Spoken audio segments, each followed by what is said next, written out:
Divine simplicity says that God is not a composite being.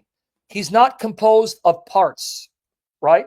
Because if he's composed of parts, someone has to order those parts. God's being is simple, undivided. You understand?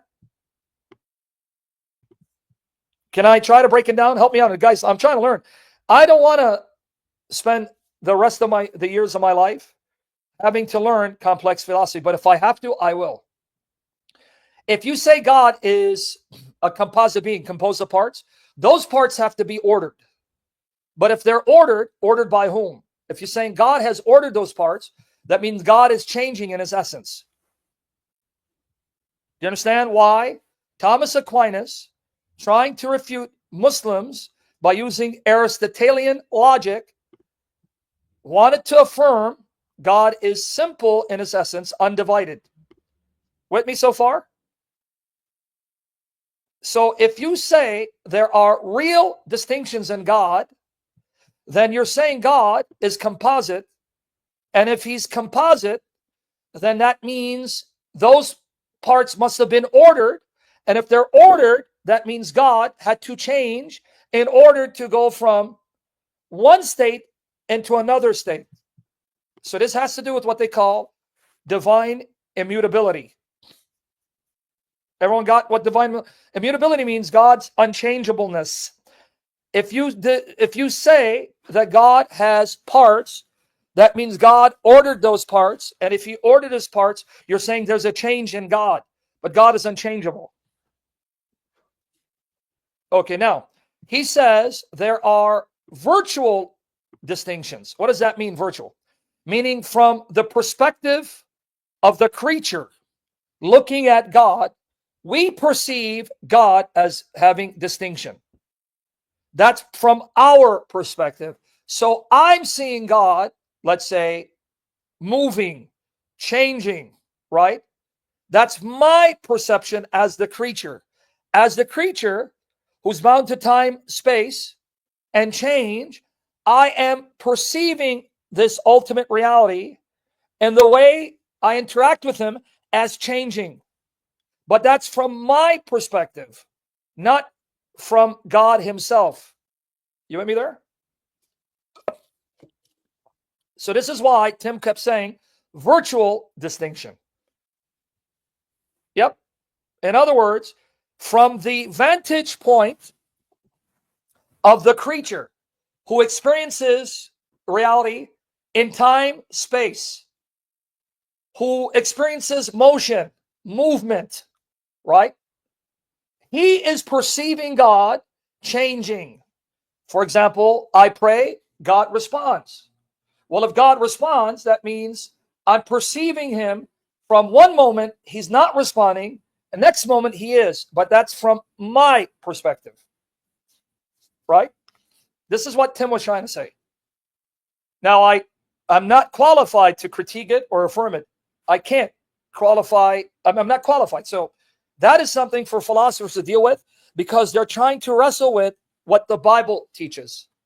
All this comes down to wrestling with what the Bible teaches about God's interaction with creatures, God responding to creatures, God interacting with things you do and then responding accordingly, because it's all throughout the Bible. Now, how do we explain that?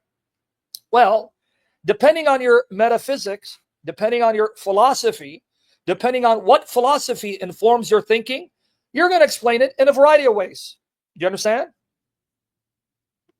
What it comes down to is this. How do we deal with what the Bible says of God being unchangeable, perfect, lacking nothing, all wise, all knowing, all powerful, right? Knowing the end from the beginning. How do we square that with God saying he's going to do this, but when a creature does something, he then doesn't do what he says he's going to do, but changes his plan? How do we understand this? It all comes down to your metaphysical, philosophical assumptions. You understand? If you embrace Neoplatonism or Aristotelian Thomistic logic, you're going to answer this differently. You with me there, right? In other words, it comes down to finite, imperfect creatures groping in the dark, trying to explain an infinite mind an infinite intellect, an infinite power in ways that are sensible to us. So someone will adopt the Thomistic understanding. Another will adopt a different metaphysical philosophical system. So the real question is, if I adopt one view, does that make the other view damnable heresy? The Orthodox say, well, if you adopt the Thomistic understanding, there are no real distinctions in God, because that would mean God is composite. If he's composite, that means God would have to order those quote-unquote parts, and that means God is not unchangeable, right? If you reject divine simplicity as defined by Thomas Aquinas using Aristotelian logic, the immovable mover, right, which he adopted in order to use it to refute Islam, because Muslims were using Aristotelian logic to try to undermine Christianity, and he mastered it to destroy Islam and vindicate Christianity. If you don't adopt that and you think it's heretical, like Jay, he thinks this is heretical, but if you adopt it, then you don't think it's heretical. Everyone got the point? Now, am I qualified to address these? No, not at all. I'm not that stupid. I hope I'm not that arrogant to think I can have a say in the matter. No, I'm a simpleton, man. I was attacked on exegesis, not on philosophy. Can I offer a critique of one model over another? Absolutely not. That's what I'm trying to understand. That's why I'm trying to hear and understand. But when it's a debate with one-up gotcha moments, that detracts from someone like me trying to understand the issues. You see? So it's not helping me. I don't care you trying to prove the other guy wrong. I want to understand your system and his system so I can analyze it. You with me? Am I making sense for all of you? So obviously the Catholics are going to adopt Thomistic metaphysics. That's a given. St. Thomas Aquinas is a saint, angelic doctor, right? So you can't take the view that he's way off and he's a heretic. You can't if you're Catholic. But it's easy for a non-Catholic to demonize him. That's the easy way out. That's very easy to do. But the Christ-like attitude, the charitable, loving attitude of a Christian is not to demonize someone of that magnitude whom God used mightily to push back the onslaught of Islamic intellectualism, right? God used this angelic doctor to give Muslims a taste of their own medicine, meet them at their own game, to silence them and push them back from swallowing up Europe with Islamic intellectualism. A mighty lion whom God was using to silence the so-called Gentiles. In fact, the Summa Theologica, they say that a lot of what he has to say in it is a refutation attack on Islam, but he doesn't come out and mention Islam by name. Yep. Averroes is Ibn Rushd. The Arabic name is Ibn Rushd. So if you are a Christian who's charitable and wants to show Christian charity and love so that the Lord will use the same measure you use to you, you don't demonize Thomas Aquinas. He had to deal with a different controversy, with a different challenge that the early Christians did not have to. So why demonize him? Right? So if that's the case, and they say his Summa was written to refute Muslims, right? Then how do you then denigrate this lion of the faith, right? Now, obviously, there are some things about Thomas's explanation of God's immutability that sounds too much like Calvinism to me, and it bothers me. But that's because I hate Calvinism. I'll be honest with you. I hate Calvinism. So I don't know, but I see that it is not written in stone that Thomas Aquinas cannot be examined and analyzed to see if there are areas in which they're open to negotiation. Now, why do I say that? Because Robert Sungenis has done shows saying that Aquinas' view of immutability and change were more influenced by Aristotle, and because he was meaning Aristotle on his own level, this is why he said what he said. I don't know, man. I'm not the genius here. Yeah, see? Now, I've had Calvinists tell me that he sounds Calvinist, and what do you do with Thomas Aquinas' understanding of predestination? Man. Anyway, we got that out of the way. What Tim is saying?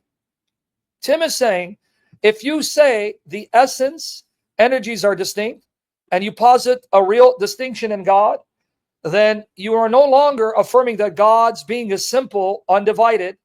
And if they are divided, are they two uncreated realities? And if they're two uncreated realities, then you have two gods. You understand what Tim is saying?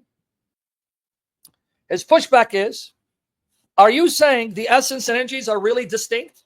Not separate, because he kept saying separate, and Jay saying, no, I don't believe they're separate. He goes, well, if they are distinct, they're both uncreated, then you're not saying that God's being is one, simple, undivided being. And if they're uncreated, are you saying two gods? What is Jay's response? Now, this is where Jay has a good response in the sense saying, but wait, you believe in the Trinitarian relationships. You believe Father, Son, and Spirit are not the same person. They are truly personally distinct. And then Tim says, yes, they're distinct in the ousia. Within the ousia, the substance, nature, there's that distinction of the persons. So then Jay says, then hold on. If you affirm there are real distinctions in the essence of God, the relational distinctions, Father's not the Son, Son is not the Spirit, Spirit is not the Father, without this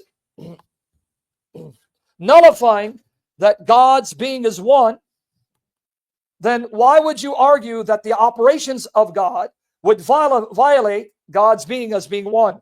You see the point? See how deep this gets? So you see the arguments? One side is saying, if you say the energies, the operations of God, the workings of God are distinct from his essence, you just created two uncreated realities, and then you posited two gods.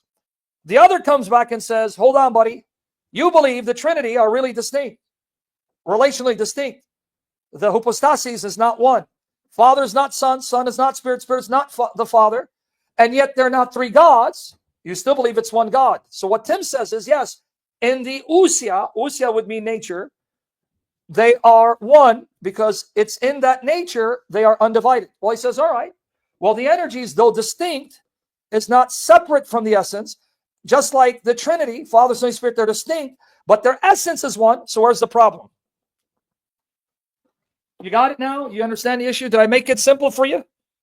Because I saw when he was saying, if you have two uncreated realities that are distinct, you have two gods. He comes back and says, yeah, but Father, Son, Spirit are really distinct, and they're not three gods. I go, oh, that's a good point. Tim, how are you going to answer this? Do you think he got a chance to answer that? Right? I hope I made it simple for people like me who do not have formal philosophical training. You understand now what the issue is? And I hope you don't think it's a waste of your time. Okay, so let's now begin. We believe it's a representation. Okay. Now he's asking him in the Old Testament, what appeared when God came down or Moses went up to God? What did he see? He was saying, let me explain to be fair, which Jay did not represent correctly. He was saying, Jay, you're saying it was the uncreated energies that manifested. He's saying that's not what the text says. It says God appeared. God appeared. It didn't say his energies appeared. Do you understand what the debate is? Okay, let me explain this part so we can move on. He's saying, you said, Jay, the uncreated energies manifest. So they did see God, but it was the energies of God that appeared, not the essence of God. Because no one can see the essence of God. You can see God through his energies. Energies means his operations. So when God appears, you're seeing an operation of God that's not created. Because God's works, his operations are uncreated. God works. He is working. but his act of working isn't a creature. You understand? It's like when I work, I do something. So what I'm doing, it's really me, even though the work I'm doing is distinct from me, but it's still me doing it, right? So the workings of God, the operations of God, they are not creatures. They are operations of God, God operating, working in creation. So they're saying those operations of God, God's working in creation, these are acts of God that you cannot say are created. You understand? So what Tim is saying is, that's not what the text says. The text does not say it was the energies of God that appeared. It says God appeared. So you're going to have to take God as meaning the substance of God. So now Jay's asking him, are you saying the substance appeared? He goes, no, that's not what I'm saying. So he's trying to get him a gotcha moment. In Leviticus 9, what comes down in that theophany is called the glory of God. Mm-hmm. Is God's glory a creature? Yes. God's glory is a creature. See right there, Yes. gotcha moment. You're a polytheist. See the gotcha moment? Leviticus 9 says, they saw the glory of God. The glory of God came down. Is God's glory a creature? He says yes. Now, I think I've understood what Tim was saying. After hearing this several times, I think I got what he's saying. When I first heard it, like, oh man, what? But I think I got it. Listen to Tim carefully. Leviticus 9, it says, they saw the glory of God. God's glory came down. Is God's glory a creature? Yes. Listen, though, carefully. You're not here for one man, one upship, right? You want to hear and understand. No. You called the divine, God, no, the divine glory as a creature? No, because it's created. Yes. God's glory is created. like I said at the beginning. Well, this is the Catholic position, and God, it's the Catholic position. So God's Jay's laughing at it to pretend that this isn't a 1,000-year-old dispute. Are you sure about what you're saying? God's glory is created. Listen. God's glory is created. Is it eternal? Yes. See what he said? That's why I think I understand what he's saying. But when you're there to demolish someone, then of course you're going to make him look stupid. Is God's glory uncreated? Yes. So the glory they saw, is it created? Yes. Now I think I figured it out. Bear with me, but now understand the point. So there's eternal. So you're a polytheist. No. God's glory is eternally created. No. And this is a game that you're playing. Creature? It's not a game. Oh, okay. This is why it's. Let me know when I can idolatry. Speak. Let's do 15-second blocks. It's not a game. No, it's created. You said that God's glory is eternal and it's a creature. That's polytheism. The angels are eternal and a no, creature. They're not. Now notice, they're using the same words but defining it differently. The angels are eternal but are creatures. Do you understand what now Tim was trying to say? He means the angels are created to live forever. There are two senses in which you can use the term eternal. Eternal meaning having no beginning, or eternal meaning living forever. You see? Do you think Jay is being sympathetic and allowing him to explain his terms, or is it gotcha, gotcha, gotcha? But I'm trying to listen. Angels are eternal but created. So you see now what he's saying. He's saying angels created to live forever. Not eternal in the sense no beginning. Eternal in the sense of living forever. So pay attention.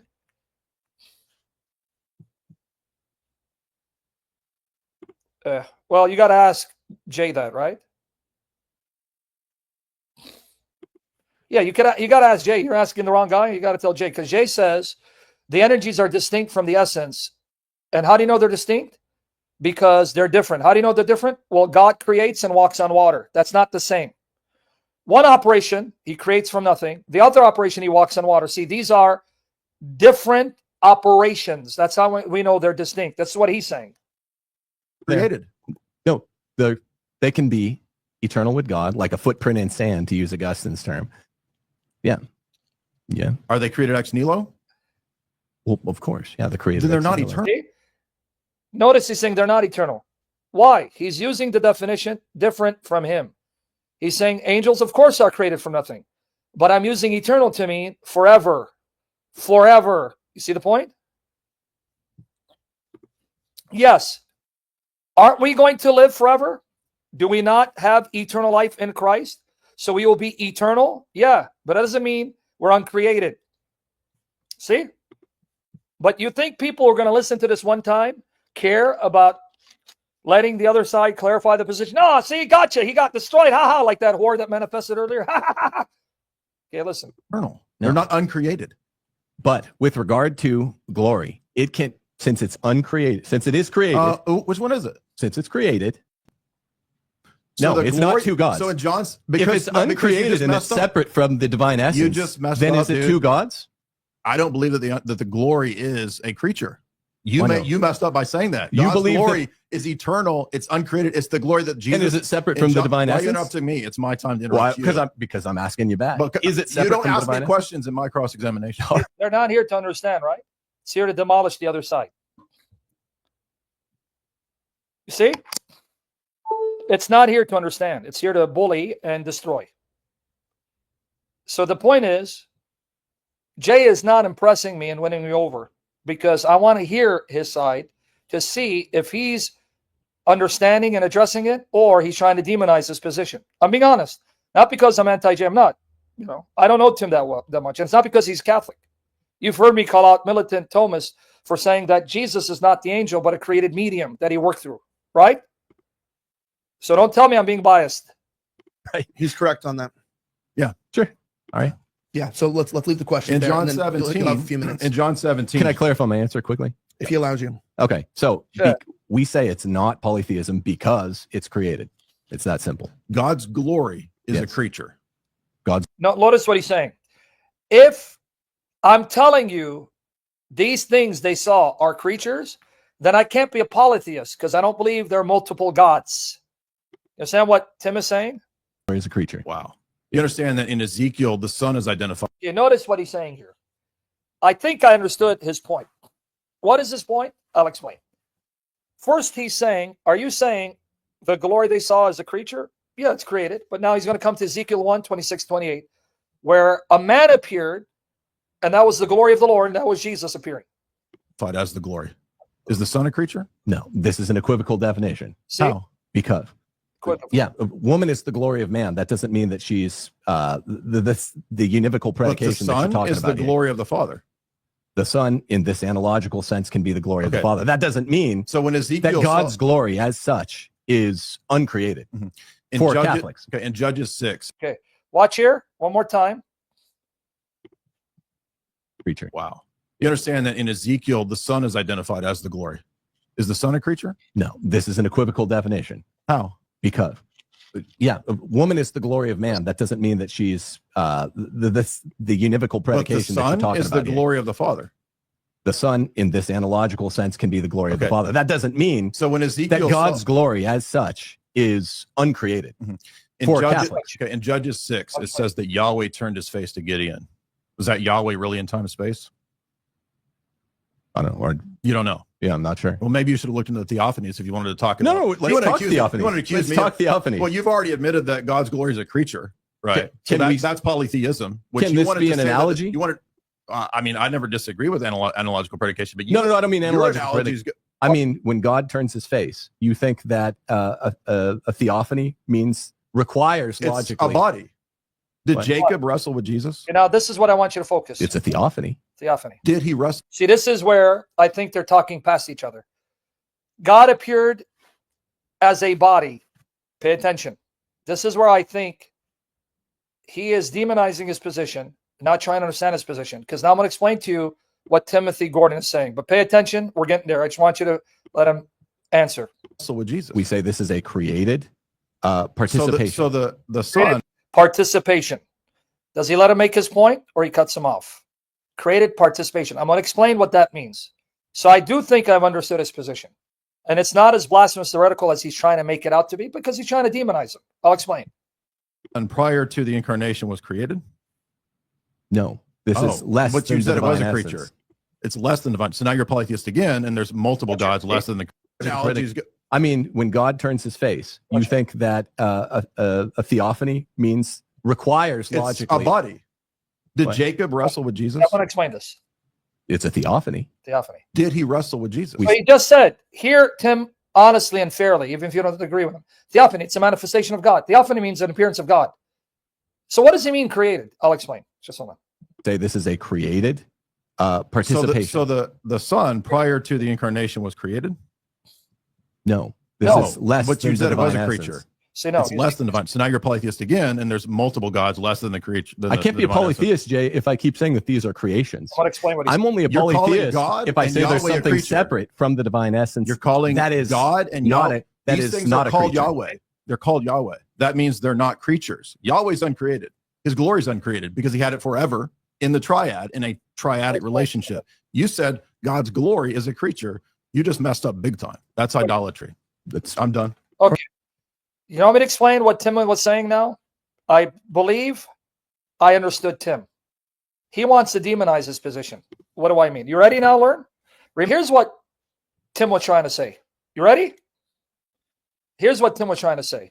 And I think once I explain what Tim was saying, I think we all are on the same page. Okay, right here. This is what Jay was referring to. Jacob wrestles a man. After they finish wrestling, I've seen God face to face. Notice Tim said this is a theophany, appearance of God. Did he say this is created? He says yes. What does he mean? Here's the question for everyone, Eastern Orthodox, Orthodox, evangelicals. Does God possess a body eternally? Does God have a human body eternally and as a part of his essence? Yes or no? Does God, by his very nature, have a body, a human body? So that before creation, God had a body that when you saw him, he looked like a man. Okay. This is what Timothy Gordon is saying. He's saying this is the theophany, God appearing. But the form that he takes is a form of a creature because God by nature is not a man with a body. God only became man by nature once when he was born of the Holy Virgin. So he is saying virtually the same thing, but using different language. This is what I'm understanding Tim to be saying. No one would think that Jesus is eternally a man with a human body before creation. Right? You understand now what I believe he's saying? So Tim is simply saying this mode of appearance is that of a creature because humans are created. Doves are created. You understand now what he's saying? That's why he keeps saying it's created. Because a body is created. God by nature has no body because there's nothing in God that's created. So he's telling you it's a theophany.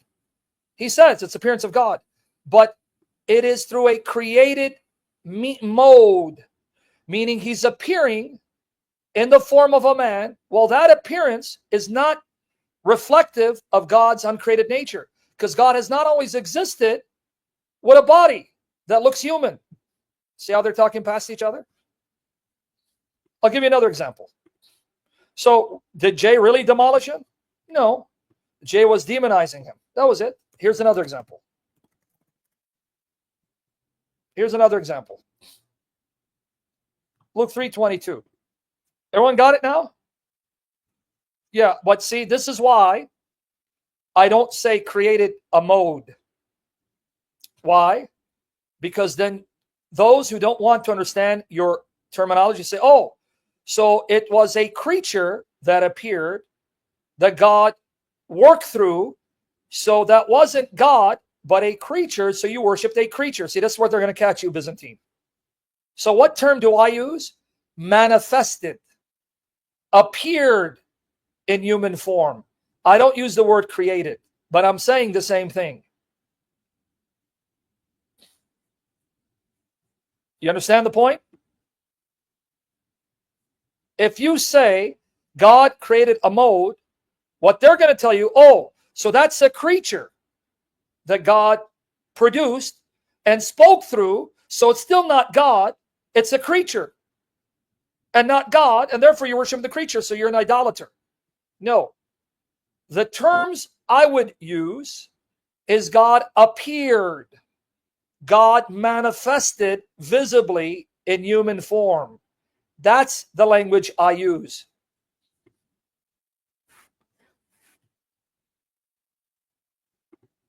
That's the language I use. Because you cannot deny it's God appearing. That's where they're going to catch you. But you cannot say God has a body by nature. That you can't say. So we're all groping to use language to describe these realities.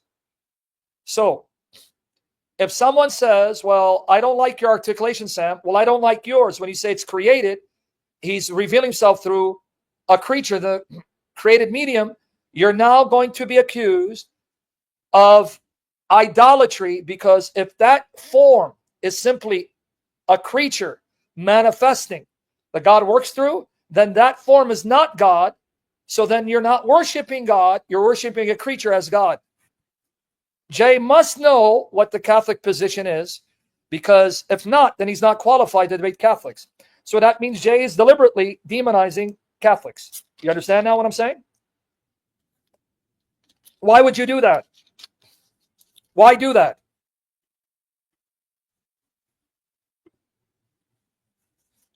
Manuel, you with me so far?